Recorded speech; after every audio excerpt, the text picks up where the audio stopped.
કેન્દ્રીય ગૃહમંત્રી અમિત શાહ આજે પણ અમદાવાદની મુલાકાતે છે। આજે તેમનો ગુજરાત મુલાકાતનો બીજો દિવસ છે, ત્યારે અલગ અલગ વિકાસ કાર્યોની પણ તેઓ ભેટ આપશે। સંસદીય વિસ્તારમાં તેઓ છે અને અમિત શાહ સંસદીય વિસ્તારમાં વિકાસ કાર્યોની ભેટ આપશે। શ્રીમાન ભૂપેન્દ્રભાઈ, શ્રીમાન કુંવરજીભાઈ, રાજ્ય સરકારના સૌ મંત્રીગણ, ધારાસભ્યશ્રીઓ, અહીંના સ્થાનિક સંસદ સભ્ય શ્રીમાન હરિભાઈ, સ્થાનિક ધારાસભ્ય શ્રી જે.એસ. પટેલ અને આજે આ કાર્યક્રમમાં પેન્ડલ કરતા પેન્ડલની બહાર તડકામાં બેઠેલા સૌ આજુબાજુના ગામના ભાઈઓ બહેનોને મારા નમસ્કાર, રામ રામ। સૌથી પહેલા તો આવામાં અનિવાર્ય કારણોથી મોડું થયું, એટલા માટે આપ સૌનો હું હાથ જોડીને ક્ષમા માંગુ છું। ભાઈઓ બહેનો, આજે અનેકવિધ કામોના લોકાર્પણ, ખાતમુહૂર્ત, લગભગ માણસા તાલુકામાં 241 કરોડ રૂપિયાના લોકાર્પણ ને ખાતમુહૂર્ત થયા। ભૂપેન્દ્રભાઈ અને કુંવરજીભાઈ એની વિગતે બધી વાત કરી, શું ફાયદા થશે, પણ ભૂપેન્દ્રભાઈ તમને ખબર નહીં હોય, અમે માણસાથી સાયકલ પર અંબોડ આવતા હતા, ભાડાની સાયકલ લઈને આવતા હતા અને પાછા જતા પહેલા પંચર ના પડ્યું એવું કોઈ દાડો બન્યું નહોતું। અને આજે માણસાથી હું અહીં આવ્યો, રોડ પર ચકમકતો રોડ, મેં જ ભૂમિપૂજન કર્યું હતું, માનું ભવ્ય મંદિર, અને હવે અહીંયા મોટું તળાવ સરોવર બનશે। ભૂપેન્દ્રભાઈ, માણસાના વતની તરીકે તમારો હૃદયપૂર્વક ખૂબ ખૂબ આભાર માનું છું। ભાઈઓ બહેનો, અંબોડનું તીર્થ, કાળી માતાનું મંદિર, ન જાણે કેટલાય સૈકાઓથી મેં મારા દાદા જોડેથી વાત સાંભળેલી, લોકો કહે છે 500-550 વર્ષ પહેલા મંદિર બનેલું। આ મંદિર આસપાસના સૌ લોકોના મનનું શ્રદ્ધાનું કેન્દ્ર છે। થોડા સમય પહેલા મેં કહ્યું હતું કે આ મંદિરનો જીર્ણોદ્ધાર યાત્રાધામ, પવિત્ર યાત્રાધામ બોર્ડ કરે, સુંદર મંદિર બન્યું।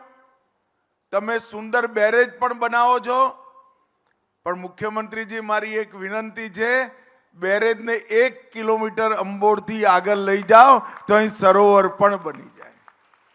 અને આ અંબોડની આગળ માના આંગણમાં 12 મહિના પાણી ભરેલું રહે, અંદર બાળકો બોટિંગ કરતા હોય, લોકોને આઉટિંગની વ્યવસ્થા હોય અને સાંજે માની આરતી થતી હોય, આવું એક સુંદર ધામ અહીં આગળ બની જાય। નરેન્દ્રભાઈએ ગુજરાતના મુખ્યમંત્રી બન્યા પછી તરસ્યા ગુજરાતની તરસ छिपावવાનું કામ કર્યું। મને બરોબર યાદ છે, હું 97માં ધારાસભ્ય બન્યો, પહેલી બાર વિધાનસભામાં ગયો, ઉત્તર ગુજરાતના બધા ધારાસભ્યો એક અવાજે અમારા ત્યાંથી બોરવેલ બનાવવાની પરમિશન આપો એની માંગ કરતા હતા, નથી મળતી, કારણ કે ડાર્ક ઝોન થયું। 1200 ફૂટ ઊંડું પાણી ગયું હતું। ખેડૂતો બોરવેલ માં પાણી કાઢે તો પહેલા ટાડું કરવું પડે, પછી ખેતરમાં નાખી શકે, નહીં તો પાક હરગી જાય। આ આખી પરિસ્થિતિ બદલવાનો વિચાર જેની છાતી કાચી પૂચી હોય ને ભાઈ, એને આવે જ નહીં। અને નરેન્દ્રભાઈએ કચ્છ હોય, સૌરાષ્ટ્ર હોય કે ઉત્તર ગુજરાત હોય, ગાંધીનગરથી ડીસા સુધીનું આપણો ઉત્તર ગુજરાત, આ દરેક જગ્યાએ પાણીના તર ઊંચા લાવવાનું કામ કર્યું। સૌથી પહેલા નર્મદા યોજના પૂરી કરી। કોંગ્રેસે નાખેલા બધા અડંગાઓને સંઘર્ષ કરી મોદી સાહેબે પાર કર્યા। અને નસીબ જુઓ, જાણે ભગવાને નક્કી કર્યું હોય ભાઈ તારા હાથે જ થશે. વડાપ્રધાન બન્યા અને દરવાજા પણ નાખવાનું કામ પૂરું થઈ ગયું અને આજે નર્મદાનું નીર ઘેર ઘેર પહોંચ્યું. ભરૂચથી લઈ ખાવડા સુધી, વાયા સુરેન્દ્રનગર, વાયા અમદાવાદ જિલ્લો, કેનાલ પહોંચાડવાનું કામ પૂરું થયું. વરસાદમાં વહી જતું પાણી ગુજરાતના 9,000 થી વધુ તળાવોમાં નાખ્યું અને એના પછી એ પાણી વરસાદમાં વહી જતું હતું, વરસાદનું પાણી વહી જતું હતું. સૌની યોજના કરી સૌરાષ્ટ્રના ગામડે ગામડે પાણી પહોંચાડવાનું કામ આપણા નેતા નરેન્દ્ર મોદીએ કર્યું. બધાને લાગતું હતું કે નર્મદા તો થઈ ગઈ, ઉત્તર ગુજરાતનું શું? એમને સુજલામ સુફલામ કડાણાથી કાઢી ડીસા સુધી પહોંચાડી, દરિયામાં જતું, ખંભાતના અખાતમાં જતું પાણી વારી આપણા પાણીના તર ઊંચા લાયા. નર્મદાનું વધારાનું પાણી માણસા ને એના આસપાસના 14 તળાવોની જેમ 9,000 તળાવોમાં નાખવાની શરૂઆત કરી અને હવે આપણી સાબરમતી પર 14 ડેમ બનાવી આખી સાબરમતી 12 મહિના છલોછલ ભરેલી રહે એવી વ્યવસ્થા કરી. એક નદી ભરાયેલી રહે એટલે, એક તળાવ ભરાયેલું રહે એટલે 40-50 ફૂટ પાણીના તર ઊંચા આવે અને જોત જોતામાં સમગ્ર ઉત્તર ગુજરાત જે પહેલા ફ્લોરાઇડ વાળું પાણી પીતું હતું એ ઉત્તર ગુજરાતની અંદર ફ્લોરાઇડ વગરનું પાણી પીવાની શરૂઆત આપણા નેતા નરેન્દ્ર મોદીજીના પુરુષાર્થથી થઈ. અને આજે એના અનેક કડીઓમાંની એક કડી અંબોડની કાળી માતાના આંગણમાં એક મોટું સરોવર બનશે. 241 કરોડ રૂપિયાના ખર્ચે અનેક કામો, માણસા સર્કિટ હાઉસ, નીલકંઠ મહાદેવ પાસે પ્રોટેક્શન વોલ, બદાઉપુરામાં મોટો ચેક રોડ, ચેક ડેમ અને 235 કરોડનું આ બેરેજનું કામ.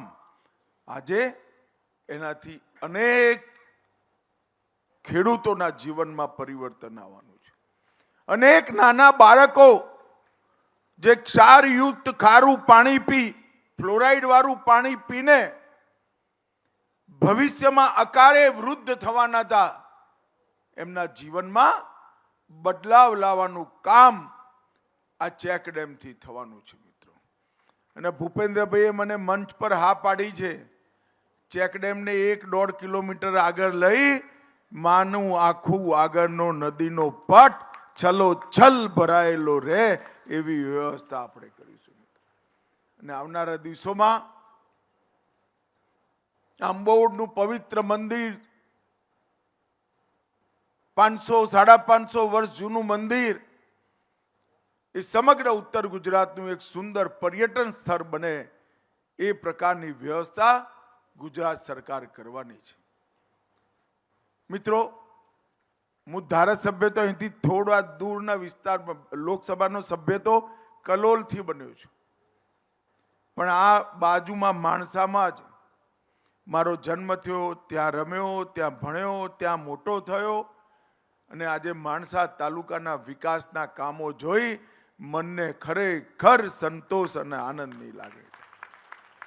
તમારા બંને જનપ્રતિનિધિ ભાઈ JS પટેલ, ઉભા થાવ JS, જોરથી તાલી વગાડોલા JS માટે, અને હરિભાઈ પટેલ સંસદ સભ્ય, એ અઠવાડિયું નથી જતું મારા ત્યાં ફોનની રિંગો કરી ઉઘરાણી કરે કે સાહેબ ગૃહમંત્રી બની ગયા, ગામનું શું કર્યું છે.